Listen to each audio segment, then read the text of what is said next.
ನಮಸ್ಕಾರ. ಇದೀಗ ತಾನೇ ಬಂದ ರಾಜ್ಯದ ಮುಖ್ಯವಾದ ಮಾಹಿತಿಗಳು. ಎಲ್ಲಾ ಗೃಹಲಕ್ಷ್ಮಿ ಯೋಜನೆಯ ಫಲಾನುಭವಿಗಳಿಗೆ ಮುಖ್ಯವಾದ ಮಾಹಿತಿ. ಕೇಂದ್ರದಿಂದ ಗೃಹಲಕ್ಷ್ಮಿ ಯೋಜನೆ ಬಗ್ಗೆ ಮೆಚ್ಚುಗೆ. ಇದೇ ಮಧ್ಯೆ ವಿಶ್ವ ಬ್ಯಾಂಕ್ನಿಂದಲೂ ಕೂಡ ಪ್ರಶಂಸೆ. ಮಾಧ್ಯಮಗಳ ಮುಂದೆ ಗೃಹಲಕ್ಷ್ಮಿ ಯೋಜನೆ ಬಗ್ಗೆ ಉಪಮುಖ್ಯಮಂತ್ರಿ ಪರಮೇಶ್ವರ್ ಅವರು ಒಂದು ಮುಖ್ಯವಾದ ಹೇಳಿಕೆ ಕೊಟ್ಟಿದ್ದಾರೆ. ಅದು ಕೂಡ ನೋಡೋಣ. ರೈತರ ಸಾಲ ಮನ್ನಾ ಬಗ್ಗೆ ಮಾತನಾಡಿದ ಮುಖ್ಯಮಂತ್ರಿ ಡಿ ಕೆ ಶಿವಕುಮಾರ್ ಅವರು ಇದೇ ಒಂದು ಹೇಳಿಕೆ ಮುಂದಿಟ್ಟುಕೊಂಡು ವಿಪಕ್ಷದವರು ಸಾಲ ಮನ್ನಾ ಮಾಡಲೇಬೇಕು ಎಂದು ಒತ್ತಾಯಿಸಿದ್ದಾರೆ. 50,000 ರೂಪಾಯಿಗೆ ಸಾಲ ಮನ್ನಾ ತಕ್ಷಣವೇ ಆಗಬೇಕು ಎಂದು ಆರೋಶಕ್ ಅವರು ಪತ್ರವು ಕೂಡ ಬರೆದಿದ್ದಾರೆ. ನೀವು ಕೂಡ ಸಾಲ ಮನ್ನಾ ನಿರೀಕ್ಷೆಯಲ್ಲಿದ್ರೆ ಈ ವಿಡಿಯೋ ಸ್ವಲ್ಪ ಸ್ಕಿಪ್ ಮಾಡಬೇಡಿ. ಮತ್ತೊಂದೆಡೆಯಲ್ಲಿ SIR ನಮೂನೆ ವಾಪಸ್ ಕೊಡದಿದ್ರೆ ಮತಪಟ್ಟಿಂದಲೇ ನಿಮ್ಮ ಹೆಸರು ಡಿಲೀಟ್ ಆಗುತ್ತೆ. SIR ಫಾರ್ಮ್ ಕುರಿತಂತೆ ಕೂಡ ಮತ್ತೊಂದು ಶಾಕಿಂಗ್ ಮಾಹಿತಿ ಬಂದಿದೆ. ವಿಡಿಯೋನ ನೀವು ಪೂರ್ತಿಯಾಗಿ ನೋಡಿ ಸ್ನೇಹಿತರೆ. ಇನ್ನು ನಿಮ್ಮ ಹತ್ತಿರವೂ ಕೂಡ ಈ ಒಂದು ಸಿಮ್ ಕಾರ್ಡ್ ಇದ್ರೆ ನಿಮಗಿದೊಂದು ಗುಡ್ ನ್ಯೂಸ್. ಶೀಘ್ರವೇ ನಿಮಗೆ ಕೈ ತುಂಬ ಹಣ ಉಳಿತಾಯವಾಗಲಿದೆ. ಹೇಗೆ ಎಂಬುದನ್ನ ವಿಡಿಯೋದಲ್ಲಿ ಪೂರ್ತಿಯಾಗಿ ನೋಡಿ ಸ್ನೇಹಿತರೆ. ವಿಡಿಯೋ ಶುರು ಮಾಡೋಕ್ಕೂ ಮೊದಲು ನೀವು ಸುದ್ದಿ 9 ಯೂಟ್ಯೂಬ್ ಚಾನಲ್ಗೆ ಮೊದಲು ಬಾರಿ ಭೇಟಿ ಕೊಡ್ತಾ ಇದ್ರೆ ದಯವಿಟ್ಟು ಸಬ್ಸ್ಕ್ರೈಬ್ ಆಗಿ ಪಕ್ಕದಲ್ಲಿ ಕಾಣಿಸುವ ಗಂಟೆ ಕೂಡ ಒತ್ತಿದ್ರೆ ಕರ್ನಾಟಕದ ಮುಖ್ಯವಾದ ಮಾಹಿತಿಗಳು ನಿಮಗೆ ಸಿಗುತ್ತವೆ. ವಿಡಿಯೋಗೆ ಲೈಕ್ ಮಾಡಿ ಮತ್ತು ವಿಡಿಯೋ ಪೂರ್ತಿಯಾಗಿ ನೋಡಿ. ಬನ್ನಿ ಸ್ನೇಹಿತರೆ, ಎಲ್ಲ ಸುದ್ದಿಗಳನ್ನು ಡೀಟೇಲ್ ಆಗಿ ನೋಡೋಣ. ರಾಜ್ಯ ಕಾಂಗ್ರೆಸ್ ಸರ್ಕಾರದ ಮಹತ್ವಾಕಾಂಕ್ಷಿ ಯೋಜನೆ ಆಗಿರುವ ಗೃಹಲಕ್ಷ್ಮಿ ಯೋಜನೆ ಫಲಾನುಭವಿಗಳಿಗೆ ಮುಂಬರುವ ದಿನಗಳಲ್ಲಿ ಭರ್ಜರಿ ಗುಡ್ ನ್ಯೂಸ್ ಸಿಗುವ ಸಾಧ್ಯತೆ ಇದೆ. ಹೌದು, ಯಾಕಂದ್ರೆ ಮಾರುಕಟ್ಟೆಯಲ್ಲಿ ನಿರಂತರವಾಗಿ ಹೆಚ್ಚುತ್ತಿರುವ ಅಗತ್ಯ ವಸ್ತುಗಳ ಬೆಲೆ ಹಾಗೂ ಹಣದುಬ್ಬರಕ್ಕೆ ಅನುಗುಣವಾಗಿ ಮಹಿಳೆಯರಿಗೆ ನೀಡಲಾಗುತ್ತಿರುವ ಮಾಸಿಕ 2,000 ರೂಪಾಯಿ ಧನ ಸಹಾಯವನ್ನು ಕಾಲಕ್ಕೆ ಹೆಚ್ಚಿಗೆ ಮಾಡಬೇಕು ಎಂದು ಪ್ರಧಾನಿ ಮೋದಿಯವರ ಆರ್ಥಿಕ ಸಲಹಾ ಸಮಿತಿ ಶಿಫಾರಸು ಮಾಡಿದೆ. ಹೌದು, ದೇಶಾದ್ಯಂತ ವಿವಿಧ ರಾಜ್ಯಗಳಲ್ಲಿ ಜಾರಿಯಲ್ಲಿರುವ ಇಂತಹ 15ಕ್ಕೂ ಹೆಚ್ಚು ಗ್ಯಾರಂಟಿ ಯೋಜನೆಗಳ ಕುರಿತು ಸಮಿತಿ ಒಂದು ವಿಶೇಷ ವರದಿ ಸಿದ್ಧಪಡಿಸಿದ್ದು, ಅದರಲ್ಲಿ ಕರ್ನಾಟಕದ ಗೃಹಲಕ್ಷ್ಮಿ ಯೋಜನೆಯೂ ಕೂಡ ಮೆಚ್ಚುಗೆ ವ್ಯಕ್ತವಾಗುವ ಜೊತೆಗೆ ಈ ಒಂದು ಹಣದಲ್ಲಿ ಏರಿಕೆ ಆಗಬೇಕು ಎನ್ನುವ ಒಂದು ಶಿಫಾರಸು ಮಾಡಲಾಗಿದೆ. ನೇರವಾಗಿ ಮಹಿಳೆಯರಿಗೆ 2,000 ರೂಪಾಯಿ ನೀಡುತ್ತಿರುವ ಇಂತಹ ಯೋಜನೆಗಳು ಕಾಲಕ್ಕೆ ಧನ ಸಹಾಯದಲ್ಲಿ ಏರಿಕೆ ಮಾಡಲೇಬೇಕು. ಇದೇ ಒಂದು ಯೋಜನೆಗಳಿಂದ ಲಕ್ಷಾಂತರ ಕುಟುಂಬಗಳ ಆರ್ಥಿಕ ಪರಿಸ್ಥಿತಿ ಸುಧಾರಿಸುತ್ತಿದ್ದು, ಅವರ ಉಳಿತಾಯ ಮತ್ತು ದೈನಂದಿನ ಬಳಕೆ ಎರಡರಲ್ಲೂ ಕೂಡ ಧನಾತ್ಮಕ ಬೆಳವಣಿಗೆ ಕಂಡು ಬಂದಿದೆ. ಹಾಗಾಗಿ ಇಂತಹ ಯೋಜನೆಗಳಲ್ಲಿ ನೀಡುತ್ತಿರುವ ಆರ್ಥಿಕ ಧನ ಸಹಾಯವನ್ನು ಏರಿಕೆ ಮಾಡಬೇಕು ಎಂದು ಕೇಂದ್ರದ ಸಮಿತಿ ಶಿಫಾರಸು ಮಾಡಿದೆ. ಹೌದು ಗೆಳೆಯರೆ, 2023ರಲ್ಲಿ ಗೃಹಲಕ್ಷ್ಮಿ ಯೋಜನೆ ಜಾರಿಗಾದಾಗ ತಿಂಗಳಿಗೆ 2,000 ರೂಪಾಯಿ ನೀಡುವ ಒಂದು ಘೋಷಣೆ ಮಾಡಲಾಗಿತ್ತು. ಈಗ 2026 ಬಂದರೂ ಕೂಡ 2,000 ರೂಪಾಯಿ ನೀಡಲಾಗುತ್ತಿದೆ. ಆದರೆ ಇದೇ ಒಂದು 2,000 ರೂಪಾಯಿಂದ 2023ರಲ್ಲಿ ಏನೆಲ್ಲ ಖರೀದಿ ಮಾಡಬಹುದಾಗಿತ್ತೋ ಆ ಒಂದು ಖರೀದಿಗ 2026ರಲ್ಲಿ ಅಸಾಧ್ಯ. ಯಾಕಂದ್ರೆ ಎಲ್ಲ ಅಗತ್ಯ ವಸ್ತುಗಳ ಬೆಲೆ ಏರಿಕೆ ಆಗಿವೆ. ಹಾಗಾಗಿ ಈಗ ಕೇಂದ್ರ ಸರ್ಕಾರ ಈ ಒಂದು ಧನ ಸಹಾಯ ನೀಡುವ ಯೋಜನೆಗಳಲ್ಲೂ ಕೂಡ ಏರಿಕೆ ಮಾಡಬೇಕು ಎಂದು ಶಿಫಾರಸು ಮಾಡಿದೆ. ಮತ್ತು ಸ್ನೇಹಿತರೆ, ಇದೀಗ ಗೃಹಲಕ್ಷ್ಮಿ ಯೋಜನೆ ಬಗ್ಗೆ ವಿಶ್ವ ಬ್ಯಾಂಕ್ನಿಂದಲೂ ಕೂಡ ಪ್ರಶಂಸೆ ವ್ಯಕ್ತವಾಗಿದೆ. ಹೌದು, ಇತ್ತೀಚೆಗೆ ಗೃಹಲಕ್ಷ್ಮಿ ಯೋಜನೆ ಬಗ್ಗೆ ಪ್ರಧಾನಿಗಳ ಆರ್ಥಿಕ ಸಲಹಾ ಸಮಿತಿ ಶಬಾಸ್ ಎಂದಿರುವ ಬೆನ್ನಲ್ಲೇ ಈಗ ವಿಶ್ವ ಬ್ಯಾಂಕ್ ಕೂಡ ಮೆಚ್ಚುಗೆ ವ್ಯಕ್ತಪಡಿಸಿದ್ದು, ಈ ಬಗ್ಗೆ ಸ್ವತಃ ಉಪಮುಖ್ಯಮಂತ್ರಿ ಪರಮೇಶ್ವರ್ ಅವರು ಮಾಧ್ಯಮಗಳ ಮುಂದೆ ಮಾತನಾಡಿದ್ದಾರೆ. ಹೌದು, ತುಮಕೂರು ಜಿಲ್ಲಾ ಪಂಚಾಯತ್ ಸಭಾಂಗಣದಲ್ಲಿ ನಡೆದಂತ 2026-27ನೇ ಸಾಲಿನ ಗ್ರಾಮ ಪಂಚಾಯಿತಿ ಆಡಳಿತ ಅಧಿಕಾರಿಗಳ ಮತ್ತು ಗ್ರಾಮ ಪಂಚಾಯಿತಿ ಅಭಿವೃದ್ಧಿ ಅಧಿಕಾರಿಗಳ ಕಾರ್ಯಾಗಾರ ಕಾರ್ಯಕ್ರಮ ಉದ್ಘಾಟಿಸಿ ಮಾತನಾಡಿದ್ದಾರೆ. ಗ್ರಾಮ ಪಂಚಾಯಿತಿಗಳು ಕುಡಿಯುವ ನೀರು, ರಸ್ತೆ ಅಭಿವೃದ್ಧಿ ಮತ್ತು ಹಣಕಾಸು ನಿರ್ವಹಣೆ ಜೊತೆಗೆ ಜಾತಿ ಧರ್ಮ ಭೇದವಿಲ್ಲದೆ ಸಮಾನತೆ ಹಾಗೂ ಶಾಂತಿ ವಾತಾವರಣ ನಿರ್ಮಿಸಲು ಆದ್ಯತೆ ನೀಡಬೇಕು. ಸಾರ್ವಜನಿಕರ ಹಣದ ಬಳಕೆಯಲ್ಲಿ ಪಾರದರ್ಶಕತೆ ಕಾಪಾಡಿ ಯಾವುದೇ ಸಮುದಾಯಕ್ಕೆ ತಾರತಮ್ಯವಾಗದಂತೆ ಅಭಿವೃದ್ಧಿ ಕಾಮಗಾರಿ ಕೈಗೊಳ್ಳಬೇಕು ಎಂದು ಪರಮೇಶ್ವರ್ ಅವರು ಹೇಳಿದ್ದಾರೆ. ಇದೇ ನಡುವೆ ಮಹಿಳಾ ಸಬಲೀಕರಣ ಉದ್ದೇಶದಿಂದ ರಾಜ್ಯದಲ್ಲಿ ಅನುಷ್ಠಾನಗೊಂಡಿರುವ ಗೃಹಲಕ್ಷ್ಮಿ ಯೋಜನೆ ಬಗ್ಗೆ ಈಗ ವಿಶ್ವ ಬ್ಯಾಂಕ್ ಕೂಡ ಪ್ರಶಂಸೆ ವ್ಯಕ್ತಪಡಿಸಿದೆ. ಗೃಹಲಕ್ಷ್ಮಿ ಯೋಜನೆಯನ್ನು ನಾವು ರಾಜ್ಯದಲ್ಲಿ ಪರಿಚಯ ಮಾಡುವಾಗ ವಿರೋಧ ಪಕ್ಷಗಳು ನಮ್ಮ ಬಗ್ಗೆ ಟೀಕೆ ಮಾಡಿದ್ರು. ಆದರೆ ಈಗ ದೇಶದಲ್ಲಿ 14 ರಾಜ್ಯಗಳಲ್ಲಿ ನಮ್ಮದೇ ಗೃಹಲಕ್ಷ್ಮಿ ಯೋಜನೆಯಂತಹ ಇತರೆ ಯೋಜನೆಗಳನ್ನು ಜಾರಿಗೆ ಮಾಡಲಾಗಿದೆ ಎಂದು ಹೇಳಿಕೆಯನ್ನು ಕೊಟ್ಟಿದ್ದಾರೆ. ಸ್ನೇಹಿತರೆ, ನಿಮ್ಮ ಬ್ಯಾಂಕ್ ಖಾತೆಗೂ ಗೃಹಲಕ್ಷ್ಮಿ ಯೋಜನೆ ಹಣ ಜಮೆ ಆಗ್ತಾ ಇದೆಯಾ? ಕಮೆಂಟ್ ಮಾಡಿ. ಬನ್ನಿ ಗೆಳೆಯರೆ, ಇದೀಗ ಮತ್ತೊಂದು ಮಾಹಿತಿಗೆ ಹೋಗೋಣ. ಮುಖ್ಯಮಂತ್ರಿ ಡಿ ಕೆ ಶಿವಕುಮಾರ್ ಅವರು ಬರಗಾಲ ಪ್ರದೇಶಕ್ಕೆ ಭೇಟಿ ಕೊಟ್ಟು ಎಲ್ಲವನ್ನು ಕೂಡ ಪರಿಶೀಲನೆ ಮಾಡುತ್ತಿದ್ದು, ಇದೇ ಮತ್ತೆ ರೈತರ ಸಾಲ ಮನ್ನಾ ಮಾಡಬೇಕು ಎನ್ನುವ ಒಂದು ಕೂಗು ಕೇಳಿ ಬಂದಿದೆ. ಹೌದು ಗೆಳೆಯರೆ, ಡಿ ಕೆ ಶಿವಕುಮಾರ್ ಅವರು ಈಗ ಕಲಬುರಗಿ, ಬೀದರ ಮತ್ತು ಬೆಳಗಾವಿಗೆ ಭೇಟಿ ಕೊಟ್ಟು ಹಾನಿ ನಷ್ಟಗಳನ್ನು ಕೂಡ ಪರಿಶೀಲನೆ ಮಾಡುತ್ತಿದ್ದು, ಇದೇ ಮಧ್ಯೆ ವ್ಯಕ್ತಿಯೊಬ್ಬರು ಅಹವಾಲು ಸ್ವೀಕರಿಸುವ ವೇಳೆ ತಮ್ಮ ಎದೆ ಬಡಿದುಕೊಂಡು ಸಾಲ ಮನ್ನಾ ಮಾಡುವಂತೆ ಡಿ ಕೆ ಶಿವಕುಮಾರ್ ಅವರಿಗೆ ಮನವಿ ಮಾಡಿದ್ದಾರೆ.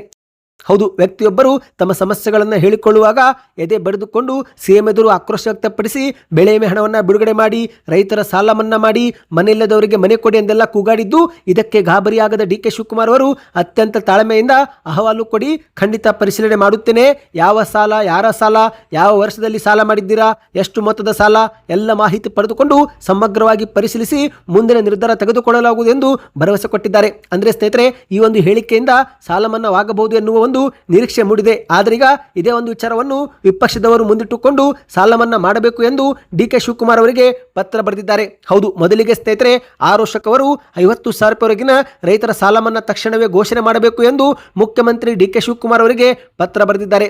ಕರ್ನಾಟಕದಲ್ಲಿ ತೀವ್ರ ಸ್ವರೂಪದ ಬರ ಮತ್ತು ಪ್ರವಾಹ ಪರಿಸ್ಥಿತಿಯಿಂದ ರೈತರು ಸಂಕಷ್ಟಕ್ಕೆ ಸಿಲುಕಿದ್ದು, ಹಾಗಾಗಿ ಕನಿಷ್ಠ 50,000 ರೂಪಾಯಿ ಆದರೂ ಸಾಲವನ್ನ ಮನ್ನಾ ಮಾಡಬೇಕು ಎಂದು ವಿಧಾನಸಭೆ ಪ್ರತಿಪಕ್ಷ ನಾಯಕ ಆರೋಶಕ್ ಅವರು ಆಗ್ರಹ ಮಾಡಿದ್ದಾರೆ. ಸ್ನೇಹಿತರೆ, ಈಗ ನೀವು ಸ್ಕ್ರೀನ್ ಮೇಲೆ ಒಂದು ಟ್ವೀಟ್ ನೋಡುತ್ತಿರಬಹುದು. ಇದು ಕೂಡ ಆರೋಶಕ್ ಅವರೇ ಮಾಡಿದ್ದಾರೆ. ರಾಜ್ಯದಲ್ಲಿ ಲಕ್ಷಾಂತರ ರೈತರು, ಕೃಷಿ ಕಾರ್ಮಿಕರು, ಗ್ರಾಮೀಣ ಕುಟುಂಬಗಳು ಸಂಕಷ್ಟದಲ್ಲಿದ್ದು ರಾಜ್ಯ ಸರ್ಕಾರ ತುರ್ತು ನೆರವು ಬಿಡುಗಡೆ ಮಾಡಬೇಕು. ಇತ್ತೀಚೆಗೆ ಬರ ಪೀಡಿತ ರೈತರ ಸಾಲ ಮನ್ನಾ ಕುರಿತು ಪರಿಶೀಲನೆ ನಡೆಸುವುದಾಗಿ ಹೇಳಿದ್ದಂತ ಕಾಂಗ್ರೆಸ್ ಸರ್ಕಾರ ಇದುವರೆಗೆ ಯಾವುದೇ ಕ್ರಮ ಕೈಗೊಂಡಿಲ್ಲ.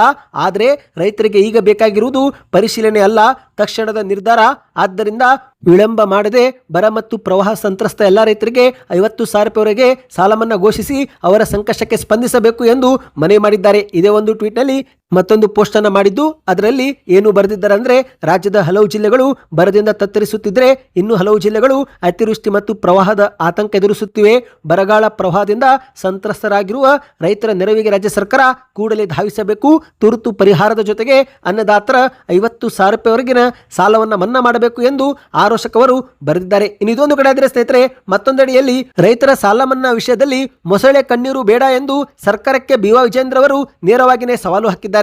ಹೌದು, ಕರ್ನಾಟಕದಲ್ಲಿ ಎದುರಾಗಿರುವ ತೀವ್ರ ಮಳೆ ಕೊರತೆಯಿಂದಾಗಿ ಅನ್ನದಾತರು ಕಂಗಾಲಾಗಿದ್ದು ಅವರ ನೆರವಿಗೆ ಸರ್ಕಾರ ಕೂಡಲೇ ಬರಬೇಕು. ರೈತರ ಸಾಲ ಮನ್ನಾ ಮಾಡುವ ಕುರಿತಂತೆ ಈಗಾಗಲೇ ಮುಖ್ಯಮಂತ್ರಿ ಮತ್ತು ಆಡಳಿತ ಪಕ್ಷದ ನಾಯಕರಿಂದ ಬರುತ್ತಿರುವ ಹೇಳಿಕೆಗಳನ್ನು ನಾವು ಗಮನಿಸಿದ್ದೇವೆ.